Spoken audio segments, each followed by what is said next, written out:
이틀 전 평양에서는 리허설 북한군 원수의 국장이 치러졌죠. 여기에 북한 권력 2인자인 최룡해 노동당 비서가 불참하면서 우리 정보당국이 분주히 움직이고 있습니다. 한편 박근혜 대통령은 오늘자 각국 통신사들을 통해 북한과 일본에 강력한 외교적 메시지를 던졌습니다. 관련 소식 전옥현 전 국정원 제1차장 스튜디오에 모셨습니다. 차장님 어서 오십시오. 안녕하십니까. 박근혜 대통령이 이제 내일 G20 주요 외교 정상회의 20개국 정상회의 참석에 앞서서 주요 통신사들과 이제 공동 인터뷰를 했는데 남북 정상회담 뭐 못할 일 없다 이런 취지의 말씀을 하셨어요. 어떤 맥락으로 이해될까요?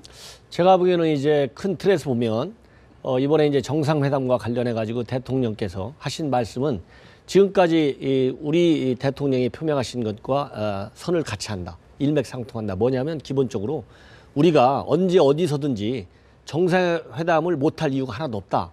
이런 입장을 취하고 있어요. 우리는 굉장히 개방적인 것이죠. 다만 그 대통령께서 말씀하신 거가 북핵 문제의 물꼬를 좀 트고 남북관계 개선에 기여를 한다면 못할 이유가 없다 이렇게 얘기했습니다. 그러니까 남북관계 개선과 북핵 문제에 관해서 북한이 좀 더 전향적인 태도로 나와가지고 우리가 남북 정상회담이 이루어지면 더 큰 한반도의 평화와 통일 문제에 기여를 할 수 있다. 이런 큰 틀을 밝혔는데 마침 이게 어떤 그런 어케이전에서 말씀을 하셨냐면 이 각국 통신사들을 청와대에 초치한 상황에서 얘기했거든요. 그러면 지금 이 시점이 또 어떤 시점이냐. 현재 8.25 합의에 의해서 남북 당국 간 회의를 우리가 하자고 적극적으로 제안을 하고 있는데 북한이 아무 말도 안 하고 있어요. 우리 국민도 답답하고 국제사회도 굉장히 지금 눈여겨 지켜보고 있는 상황에서 이 말씀을 하셨기 때문에 다시 한번 이 남북관계의 개선 또 남북대화에 북한이 좀 더 진정성 있게 전향적으로 나와라. 이런 메시지를 강력하게 국제적으로 전달하는데 상당한 의미가 있다. 그래서 시기적으로 이번 대통령이 말씀하신 것은 우리 대통령이 가지고 있는 남북관계의 큰 틀과 현재의 남북관계 국면에서 상당히 북한 측에게 자극적인 좀 더 반성하는 그런 메시지를 주는데 아마 좋은 그 의미가 있을 걸로 해석이 됩니다. 결국은 북한 김정은 제1위원장이 어떻게 응답하느냐가 이제 관건이 될 터인데 북한의 어떤 조건이 좀 형성이 돼야 남북 관계가 더 진전이 되고 또 궁극적으로는 남북 정상회담이 가능할까요? 뭐 방중 뭐 이런 게 돼야 됩니까?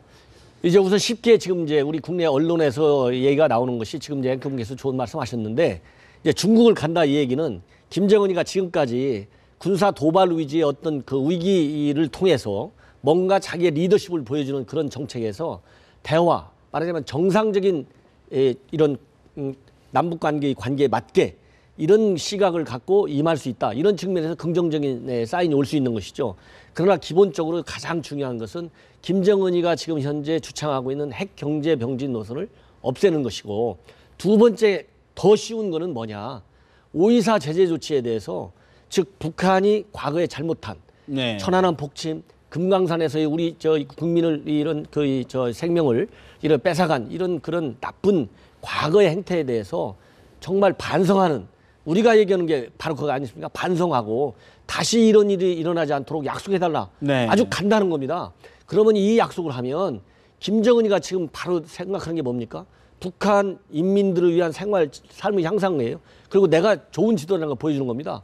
이렇게 해서 남북관계 개선을 두고 국제사회가 얘기하는 기본적인 이런 정상적인 국가의 모습을 갖추기 시작하면 국제 자본도 들어가고 우리 남한 자본도 들어가요. 교류가 통하고 이러면은 이게 결국 자기 체제의 어떤 순풍 역할을 할 수 있는데 안정성도 확보하고 이런 걸가 안 되기 때문에 다 막혀 있고 고립돼 있다. 그래서 김정은이가 남북 관계에서 가장 쉬운 얘기인 정말 사과 반성만 해라. 이거를 하지 않으면 더 어려워진다. 이런 얘기를 하고 싶습니다. 그거를 좀 명심해야 된다. 그런 그렇죠. 우리 대통령도 언제든지 지금 우리가 못할 이유가 없으니 김정은이가 진정성을 갖고 나와서 대통령도 오늘 말씀하셨잖아요. 좀 더 전향적으로 제대로 좀 나와라. 신뢰의 씨를 나한테 보여줘라. 그럼 우리가 뭐든지 할 수 있다. 그동안에도 뭐 여러 가지 드레스된 선을 통해서 우리가 인도적 지원을 하겠다고도 했지 않습니까? 그러니까 우리 정부가 지금 대외적으로 공개하는 대북 여러 가지 정책적인 의미를 정말 문자 그대로 진정성 있게 받아주면 김정은이가 과감하게 털고 나와야 된다. 네. 이런 얘기를 하고 싶습니다. 사실 북한 이야기를 좀 해보면 지난주, 이번 주에 이제 가장 관심 있었던 북한 뉴스가 아무래도 리얼설, 북한 이제 마지막 원수의 이제 사망 소식이었는데 장례식을 보니까 빨치산 1세대여서 그런가요? 김정은 제1위원장이 아주 극진하게 아주 어떤 예우하는 모습들을 이제 볼 수가 있는데 어떻게 해석이 가능합니까? 네, 제가 보기에는 뭐 지금 뭐 이미 답을 말씀해 주셨는데 제일 큰 이유는 바로 항일 빨치산 1세대라.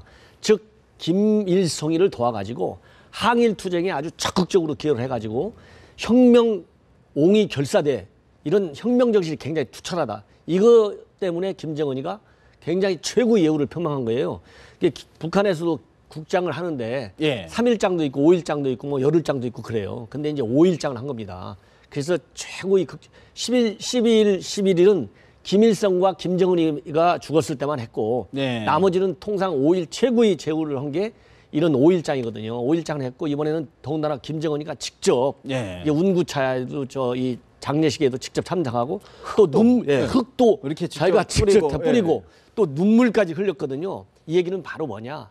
항일 빨치산 1세대의 혁명 정신, 즉 혁명 정신은 그중에 지금 김정은이가 특히 중요한 것은 김정은에 대한 아주 그냥 맹목적 충성심, 이거가 얼마나 그리운가를 지금 나타내 준 거다. 그만큼 김정은 체제의 아직 체제 안정이 덜 돼 있다는 것을 반증해 주는 거다. 저는 그렇게 생각이 듭니다. 사실 또 저는 좀 눈에 띄는 장면 하나가 리얼설 그 이제 운구 차량이 장갑차 위에다가 이렇게 그 시신을 이제 이렇게 안치를 해가지고 갔단 말이죠.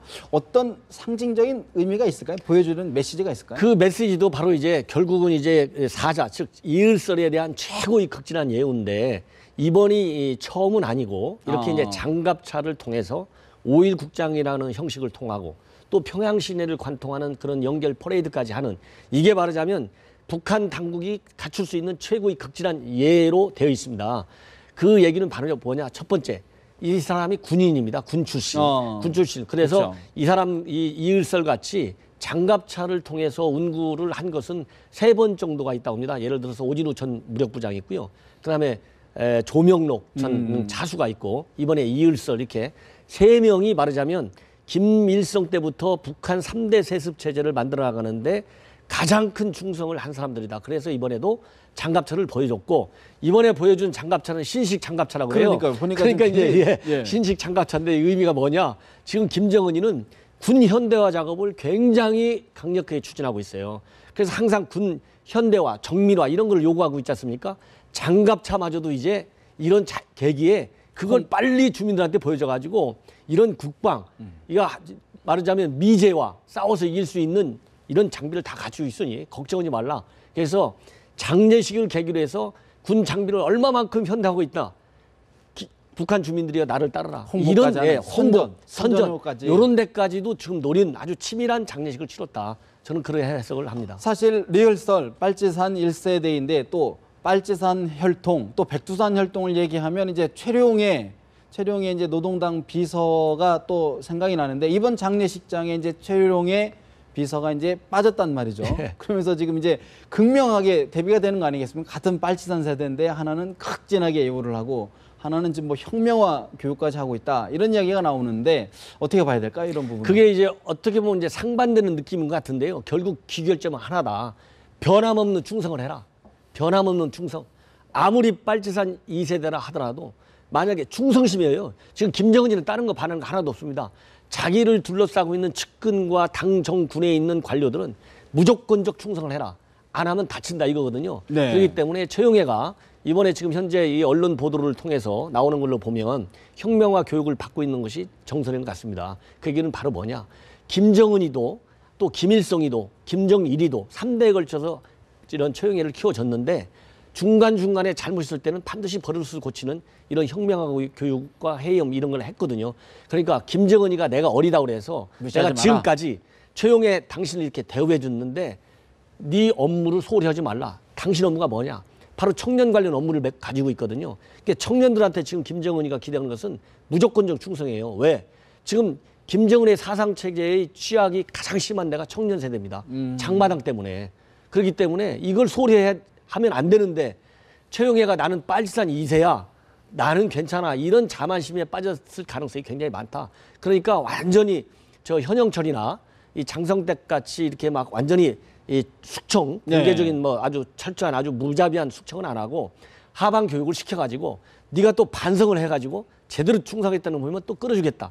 이런 그런 이 말하자면 이 손보기 차원에서 좀 이번에 처벌을 한 거 아닌가 이런 생각이 듭니다. 이게 좀 확인은 안 되는데 예를 들어서 숙청까지 가지 않았던 것이 김정은과 최룡해 간의 이제 사돈지간이다. 예를 들어 뭐 김정은의 동생인 김여정과 아직 남편이 공개가 안 됐지 않습니까? 그렇습니다. 그래서 이게 사돈지간이기 때문에 봐준 것이다라는 뭐 얘기가 나오는데 어느 정도나 신빙성이 있을까요? 글쎄 제가 보기에는 뭐 여러 가지 추론을 해보면 이제 북한이 예를 들어서 김정일 결혼, 그다음에 김정일 그 김경희 결혼, 요거를 추론해 보면 뭘로 이렇게 충성심 이런 관료들과 이 우리 서울에서 얘기하는 좋은 집안끼리 결혼 이거하고 좀 거리가 있어요. 그래서 김경희하고 장성택 결혼할 때도 김일성이가 그 장성택이 아무것도 아닌 사람하고 결혼할 수 있냐 해서 끝까지 반대했는데 둘이 좋아서 결혼했다는 거 아니겠어요? 그리고 김정일도 부인이 누굽니까? 고영희 같은 사람이고 김정은이도 또 부인이 누굽니까? 다 그렇잖아요. 그렇다고 보면 이런 그 김여정이도 그런 그 가문의 백그라운드하고 관계없이 지가 좋아하면 결혼할 수 있는 그런 상대일 수가 있다고 추론이 일단 가능하고, 그러나 현재 이제 김정은이는 과거 자기 아버지 할아버지와 다른 게 그 사람들은 이 훈련을 받은 나름대로 홀로서기를 할 수 있는 이런 백그라운드를 갖췄는데 김정은이는 아무도 없습니다. 그렇기 때문에 자기가 믿을 수 있는 당 정권 어느 데선가 뭔가 김정은이 체제를 뒷받침할 수 있는 역할을 할 수 있는 자리에 있는 사람을 정략적으로 고를 수도 있다. 저는 이제 그런 생각이 들기 때문에 그렇게 막연하게 지금 현재 최용해 사돈이라까지 단정하기는 어렵다. 가능성은 있지만 그러나 최용해가 지금 이렇게 지금 혁명화 교육을 받고 있는 게 확실하지 않습니까? 그러면 최용해의 사돈이 아닌 것만은 확실하다. 오히려 최용해의 사돈이 아닌 것만 확실하다. 지금 왜 그러냐면요. 우리 한국도 그렇지 않습니까? 사돈 됐다고 해봐야 지금 얼마 되지도 않는데 그 사돈을 갖다가 하방 교육시킨다. 하방 교육은 교육 중에서도 센 겁니다. 처벌 중에서도. 그러면은 이혼하죠. 그러면 김정은이가 지금 현재 아까 앞에서 이을설이한테 최대 예우를 갖춘 것도 장성택을 쳐놓아서 페루나스로 지르지 않습니까? 그럼 나도 인간이다 이런 걸 보여줘야 되는데 사돈까지 이렇게 하방교육 시켰다. 그러면 뭐 김정은이 또 다른 페루나죠. 그렇기 때문에 사돈 아닌 거는 확실하다 이런 얘기. 짧게 한 가지만 질문드리겠습니다. 사실 이제 최룡해가 이렇게 이제 뭐 하방 교육을 받다 보니까 중국과의 관계가 좀 약화되는 것 아니냐는 우려가 있지 않습니까? 짧게 좀 어떻게 분석하십니까? 그거는 이제 북중 관계까지, 왜냐하면 최용해가 2번씩 중국을 가다 보니까 그런 해석이 나오는 것 같은데, 최용해는 일단 기본 임무가 어떻든 간에 북중 관계 관련된 직결된 외교 업무가 아닙니다. 그렇기 때문에 내부적으로 저런 걸 가지고 북중 관계에 이상이 있을 정도로 중국이 우선 해석을 안 한다. 중국 외교의 기본 정책은 뭐냐? 내정 불간섭입니다. 그래서 설령 기분이 나쁘다 하더라도 우리는 내정 불간섭은 대원칙을 지킨다. 이런 하에 유인산이가 방북을 함으로써 가져다던 중국 관계의 보건 분위기, 여기에 전혀 영향을 주지 않을 것이다. 저는 그렇게 봅니다. 알겠습니다. 오늘 말씀 여기까지 듣겠습니다. 말씀 고맙습니다. 네, 감사합니다.